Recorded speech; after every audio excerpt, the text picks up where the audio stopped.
I feel like for the people out there who keep saying that they want us to do shorter reviews, this is the video you've finally been waiting for.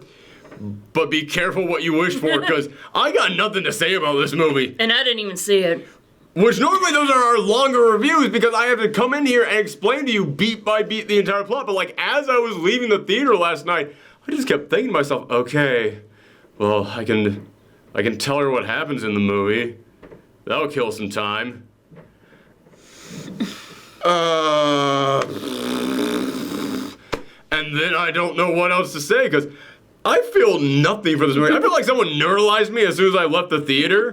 Okay, before we get into that, some of you might be wondering why this review is going up on Sunday rather than Friday is because we have another channel out there. Thorgi's Arcade is dedicated entirely to video games, and this week was E3, the biggest video game conference in the entire world. So we spent every single day putting out at least one video talking about the stuff that was covered at E3. So if you want to see me talk about Microsoft, Nintendo, do like a scene-by-scene breakdown of the Avengers trailer talking about why people are kind of concerned about the Avengers game, then yes, go to Thorgi's Arcade. A card for it will be popping up right now. Click on that. You guys keep saying I need to promote this at the beginning of the videos rather than at the end of the videos. And yeah, ever since I started doing that, I have seen more traffic over there. So yay, we're going to be doing that more often. Yes, go ahead, click on that card.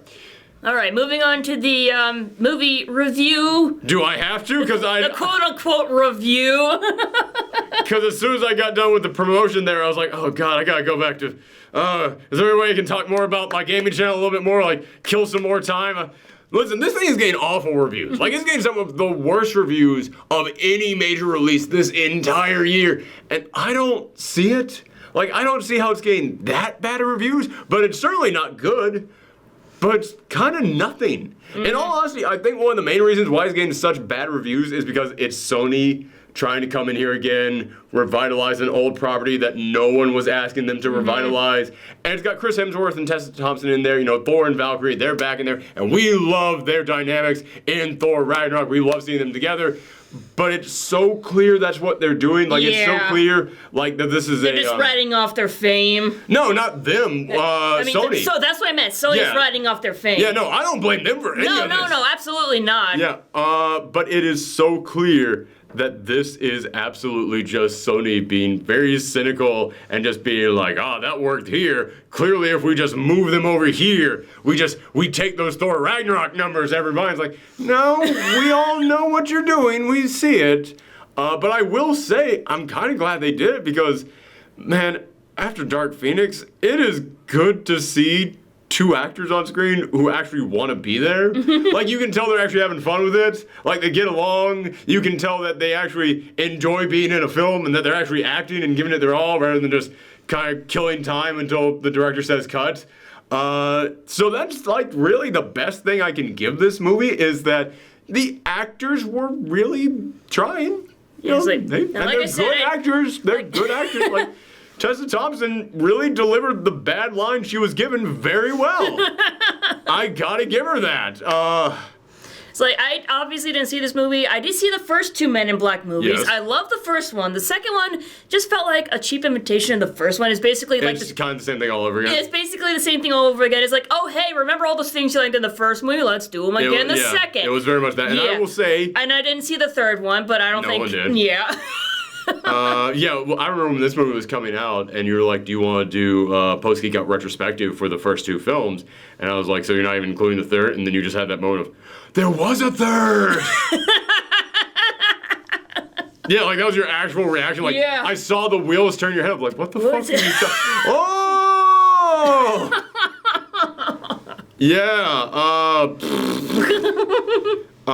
Yeah, I kind of feel the same way. I love the first one. Everybody loved the first one. The second one, it was like, oh, it's nice to have these guys together again, but I mean, it's just like, that's really all you have. All right, they seem to do the same thing. I'll give this one this. It's not just the same movie again. It is different, and they are, like, it's so clear they're trying to set up their own franchise, their own spin-off of, like, the London department, because there's this whole new crazy cast of characters in there. Everyone's going to London. You got Spider-Man Far From Home. Yeah. It's like, London's like the new place to film things. Oh, God, and that is technically a Sony property. Oh, man.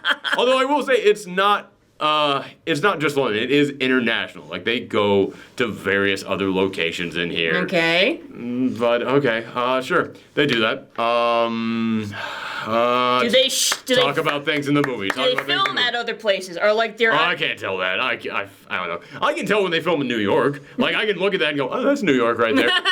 I don't know what freaking Paris looks like off the top. Like, I know what a fake Eiffel Tower looks like.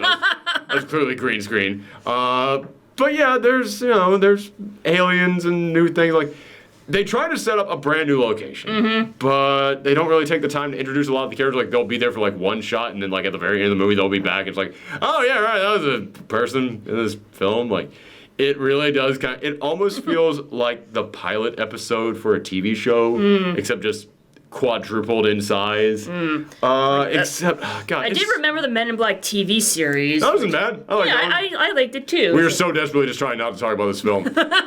So here's what happens in the movie. Tessa Thompson, when she is a kid, there's an alien in her house. And I gotta say, this is set in like 1996, I think is when, no, like 1997 is when this flashback takes place. But everything in the house and her parents are dressed like it's the 80s. Oh. Which was, I mean, it's a small thing. Yeah. But it was just kind of like, hold on. But anyway. Everyone's nostalgic for the 80s that they forget that other decades exist. Thank you. Yes. So her parents, they get neuralized by Men in Black, but they don't know that she is awake upstairs, and she like hides her face from it real quick so she doesn't get neuralized, and so she spends the rest of her life just hunting down aliens, just trying to find the Men in Black, the secret people who did this to her parents. And she also has this like little cute, adorable alien there in her house, and she helps the alien escape because the Men in Black are there looking for it. And the Men in Black like tell her parents, oh yeah, it's one of these things. They look really cute now, but they grow up to be really fierce creatures, and because that's what the Men in Black do. They tell you the truth, and then they neuralize you. We've seen that in the other films. But now she knows about this. It's like, oh, okay. But as she's saying goodbye to this little alien, she goes, I'm Molly. Molly. And it's like, well, I know what's going to come later on in the film. She's going to run into it as a grown-up, and it's going to be like, Molly. And it's like, yeah, she's like, it's going to save her when it's like a giant beast or something. We all know that's exactly where this is going. And that's one of the problems with this film, is that there's a lot of stuff that happens in the movie, and you see that thing coming a mile away. But they're not like bad ideas. And that's a lot of what this movie is. It's when you look at this thing on paper and like the story beats on paper, it's fine. It's it's got the potential to be a good movie, but then they take out a lot of the scenes that would make some of the later scenes actually mean anything, or they lean so heavily into the early stuff that it's like, all right, well that's obvious that's going to come back. Like the thing actually begins with a flashback 2 years ago to Chris Hemsworth and Liam Neeson, and they are going up to the top of the Eiffel Tower because that is actually a portal to another alien location, and this big creature called the Hive is going to come in there, and they need to stop it. And Liam Neeson says this line of, the universe has a way of putting you exactly where you need to be at the exact time you need to be there. Well, I know that's going to come back later on. All right, sure, cool. So Tessa Thompson, she ends up hacking into the Hubble telescope to find this thing that's crash landing down, and it's arriving in Brooklyn. So she goes there and she discovers the Men in Black. She chases the Men in Black down to their headquarters, and then she tries to sneak in there. They find her and they're like, all right, neuralize her, but she comes in and says, no, I found you guys. Listen, I'm incredibly smart, really good at this, and also I have nothing else in my life. I have no attachments, no anything, because all I want to know is how the universe works. Which that line also comes back around, like a moment where you hear that conversation again, like in her head of, I always wanted to know how the universe works. But it's at a moment where it really it means nothing. Like it comes back at a moment where she's like falling into a thing. It's like, okay, I want to know how the universe works. Is she going to like become like some cosmic entity that sees all of time and space at once? Is she going to go outside of reality and see the entire cosmos? No. She just kind of like falls into this thing. I always wanted to know how the universe works. That doesn't apply to this scene in any way, but it feels like in another movie where if you had put that at a moment where it was supposed to apply, it could have worked. Again, it feels like this was made by someone who knows what makes movies good but doesn't know how to make movies.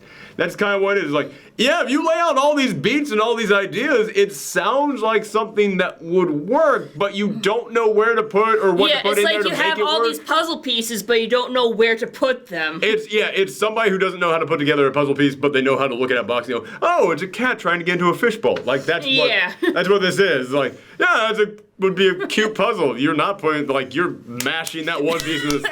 All right, sure. Where it doesn't belong. All right. But so they decide to recruit her, and they immediately send her to the London division because, the head of the American side, which maybe that was the new head in Men in Black 3, because I know that they replaced Rip Torn. I don't know. I haven't seen the third one, so I can't tell. But I do know that they replaced Rip Torn as the head of it for that one, so maybe they brought that back. I don't know. Because they did bring back the cigarette smoking worms, although now they're not smoking cigarettes. They did bring back Frank the Pug. Are they vaping now? No, that would have been a way smarter. That would have been a way smarter joke, though. Or at least have them drinking coffee like they did in the cartoon. That's one thing I always liked about the cartoon is that they were like, well, we can't have them smoke. Oh, coffee, that's something they did in the movies, that's too. That's addictive and bad for you.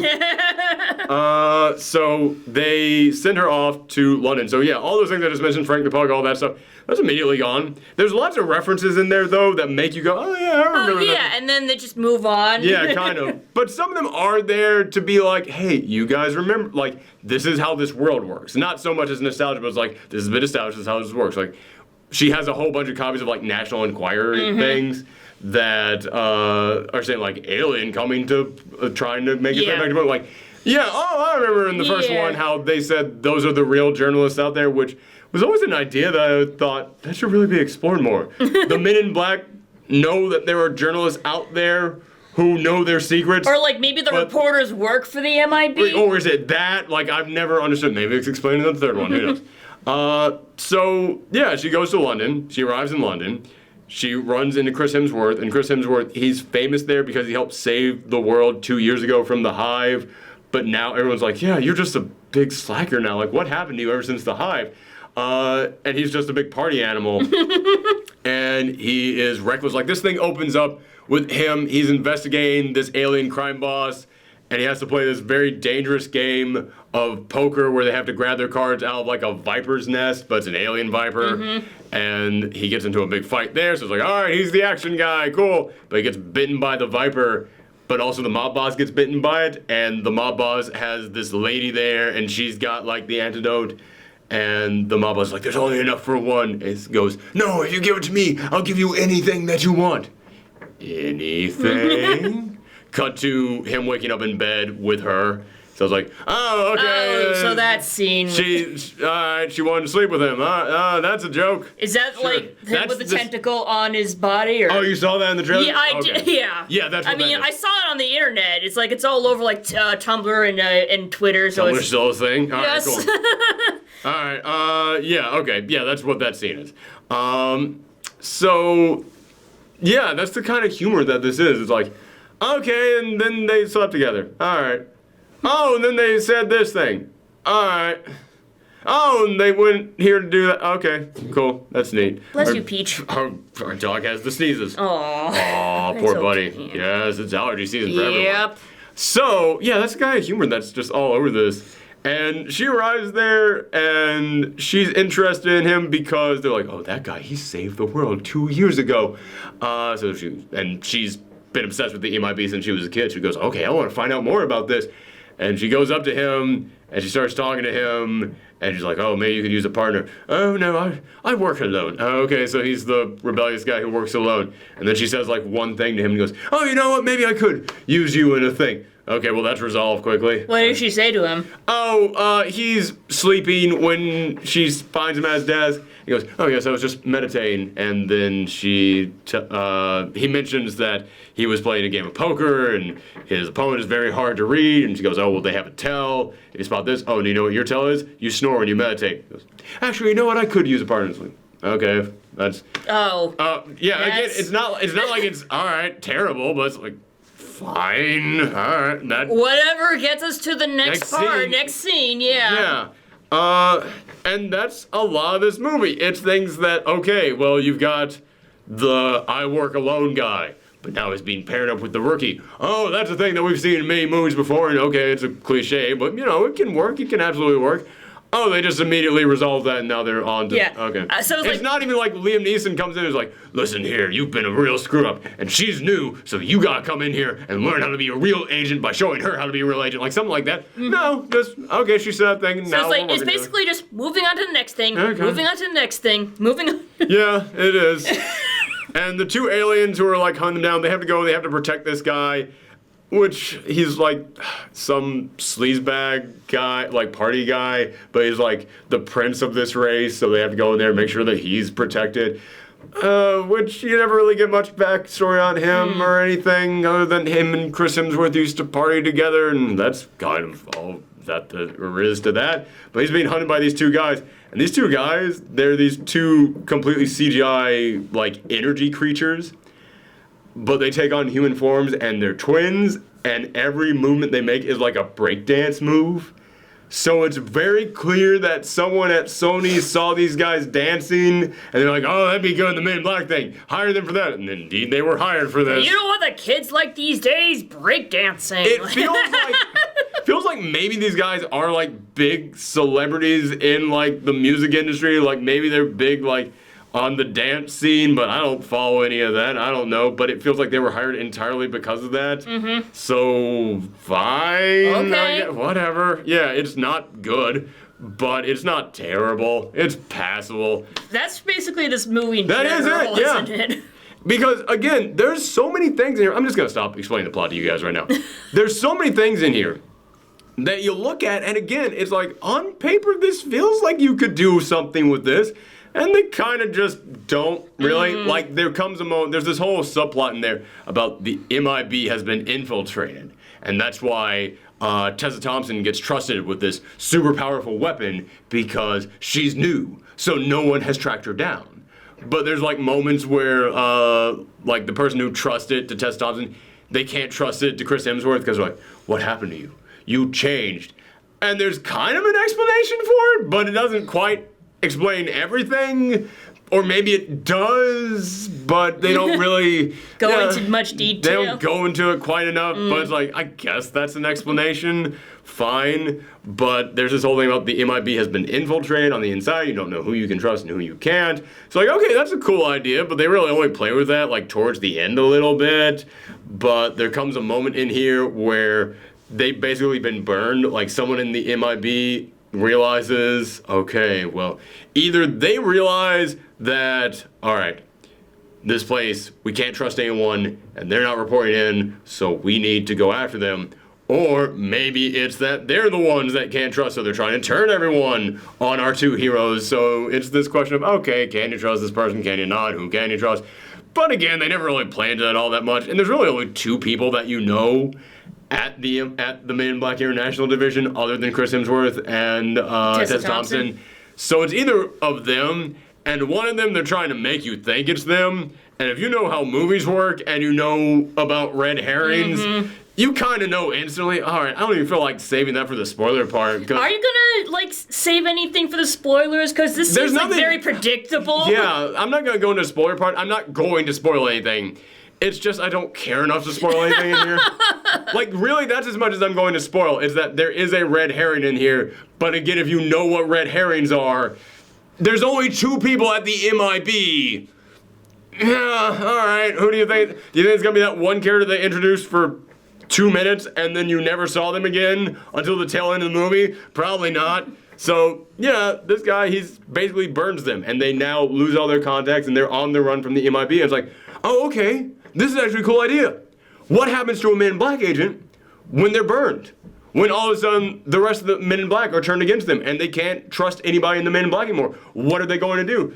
They don't really do anything with that, and it's resolved very quickly, even though that's a very interesting thing they could have done in this movie. It's like, don't they like wipe their memories when they leave? They try to wipe them and they leave, and so they don't get their memories erased. So now they're on the run from them. That's why it's not that they get neuralized, but they get burned while they're in the field, so they send the agents after them, and then they have to escape them. So that's kind of, it's a cool idea because, now we have to solve this case. So, okay, so now they go on a world-spanning adventure to solve this case with the Men in Black chasing them down, and they can't trust anyone, so they gotta go, like, backdoor, like they gotta go to those like backdoor gangster alien guys, or like their shadier connections. Yeah, like the underground, like mafia, alien that's mafia. That's what I was looking for, like the underground, like the alien, like they gotta trust the guys who the Men in Black can't trust. Oh, there's important stuff like that, or maybe go to an old Men in Black safe house that they thought was gone and try and use some of their old technology or something. No, it's they get burned, go to the next place. By the end of the scene at that next place, they're not burned anymore, and they're welcome back into the MIB. Oh. Yeah. And like when they show up in that next place, they're wearing like new clothes, and all I can think is, when you join the Men in Black, you lose all your outfits. You only have a suit, and you have the company card, like you pay for everything with the Men in Black money. So now you have no money. Where are you getting these outfits from? Like, where did you rent this speedboat you got using? What? How are you doing any of this stuff? That's how alien mafia work. Again, well, it could be an interesting thing to explore that. It could be But they don't. No. I mean, you keep saying like, oh, the alien mafia. No, you don't get, I mean, you do meet some alien crime bosses, but it is just, oh, we have to go and stop this alien crime boss. Not like, okay, we need resources. Who do we know that has resources? Like, I'm thinking of like Tony Shalhoub's character in the first one. The guy who like you blew up his head and then like he came and the guy who was like, no, I'm not selling this thing to anybody. No, I'm not. I'm an honest businessman now. You know, some guy like that. Yeah, I thought that like he's not even in the. No, he's too famous for this now. He was monk for several years. He doesn't have to rely on Men in Black Fair money enough. anymore. Yeah. That's true. But there is like some guy in there who is like, okay, I'll go to him to get this thing. Like there is some kind of like a shady guy because he's building a thing that he's not supposed to be building, and Chris Hemsworth is just like, just don't let anyone see you doing that. And they do have to kind of go to him, but again, that's immediately resolved. And it's very clear that like they can't even fully trust that guy too. So yeah, there's a lot that they could have done with the idea of a Men in Black agent gets burnt, and that is resolved in 10 minutes. And you said this is the B plot? There's someone in the Men in Black agency who you can't trust. Like, that's the B plot.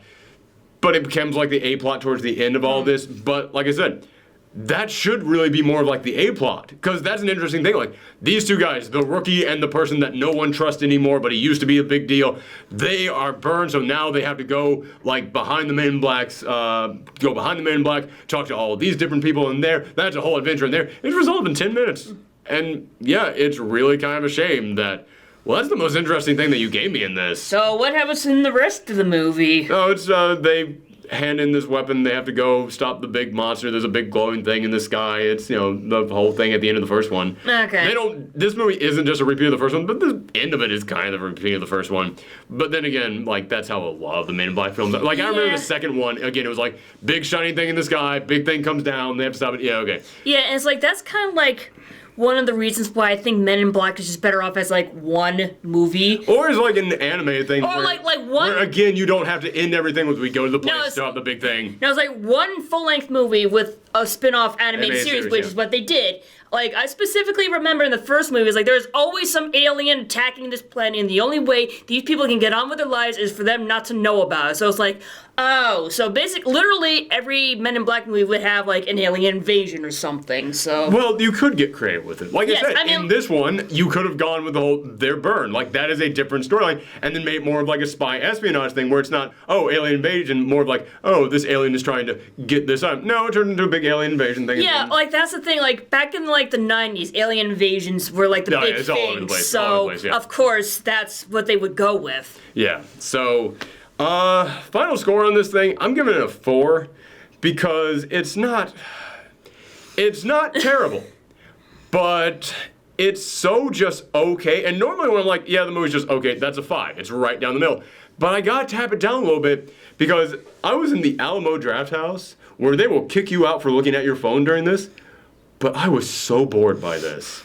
I was so incredibly bored by this movie. I was like, I got fucking risky. I gotta know how much more is left in this thing. I just took it out, like hit it there, and like just quickly looked at it, turned it on, turned it off. And I did that about 3 more times throughout the movie. And like I said, if you get caught doing that at the Alamo, they kick you out. And I was like, I am going out of my mind with how boring this is. Because it's just so, it's not a bad idea. It's just such a execution that, like, I'm not even gonna use, like, the mad title card on this thing, because, like, a 4, that doesn't warrant the mad title card. Maybe I should make, like, another title screen where you're just kind of, like, falling asleep in your chair. Maybe. Yeah, it's very much just a, who cares? Like, I can't get invested in anything. The only thing I liked in here is that there is this new alien that they introduce, who they call him Pawnee, because it's like a race of aliens that are designed to work like a chessboard. Like, the soldiers are all pawns, and then, like, they all must obey their queen. And he's played by Kumail Nanjiani. Yeah, like, he's the one who's, like, on the shoulders. Yeah, he's actually good. I actually liked him, and I was expecting to get annoyed. I was expecting to get annoyed with him because I looked at that and I looked at, it's Sony. It's gonna be like some cheap, like, heartless, like, oh, we'll sell lots of these toys. Yeah, but... No, he's actually maybe the best thing in the whole film because he actually gets some good lines. I only got one chuckle in the whole movie and it was at something he said. But at the thing, but there were even things that I didn't get chuckles at, but they were still like, well, it's kind of like that's pulling the release valve and all. That's what I wanted to, like, ask you about. Like, how are the aliens in this movie? Because I remember, like, very CGI. Yeah, because, like, I mean, they've always been CGI. It's not like this was a franchise that was known for its practical effects. No, but, like... But I was looking at them like, they look exactly like they would have looked if this movie was made back in the 90s. Like, the CGI is not great in here. But then again, the CGI was really good in those Men in Black films back in the 90s for the 90s. Mm-hmm. But, like, there were, like, a lot of, like, there were a few practical effects. Yes, and, like, yeah, like, like the guy whose face came off. Yeah, like Rick Baker, like, I remember, like, him being, like, the big costume designer, and, like, everyone was talking about him. I do remember some really impressive, like, costumes, like, especially in the background. Almost all of these are CGI. Yeah, that's kind of the thing now. It's, like, practical effects are, like, kind of dying out. That's one of the things I love about the new Star Wars films, is that they came in here and went, no, man, practical effects. And those new Star Wars films look so much better than this did. Honestly, and it's why I'm, like, looking forward to, like, the Dark Crystal series on Netflix, because they're bringing back practical effects, too. Yeah, Jim Henson is finally being called back in to do what that company is supposed to do. Yes! Rather than making foul-mouthed Muppets. What? God, someone... I never thought I would say this. Someone take that property away from his son and give it to a heartless corporate guy. Someone... Oh, my God, sorry. So... Yeah, it's like I said, it's a 4. And the reason why it's a 4 is because it is a very meh, middle-of-the-road film. But it's so meh that it gets boring. Mm-hmm. And I can take bad. I can't take boring. Boring is worse than bad. But Kumail Nanjiani keeps it from going any lower than a 4. So yeah, that's it. No spoiler section on this, because it's... It's not worth it. It's not worth it, and there's really only one surprise, and like I said, if you know how movies work, you know it's coming. I got nothing on this. So come back next week when we do Toy Story 4. Mm-hmm. We might even do some of the films that came out over the past couple weeks that we missed, because there have been a couple that have been coming out that we've been missing. Like The Dead Don't Die. I wanted to do that one. There was one that came out last weekend that I completely missed. I still want to check out Rocket Man. Rocket Man, that was it. That's one. So yeah, maybe we'll do those two next weekend too. Yeah, but we'll definitely be doing Toy Story 4. So yeah, thanks everyone. Bye. Bye.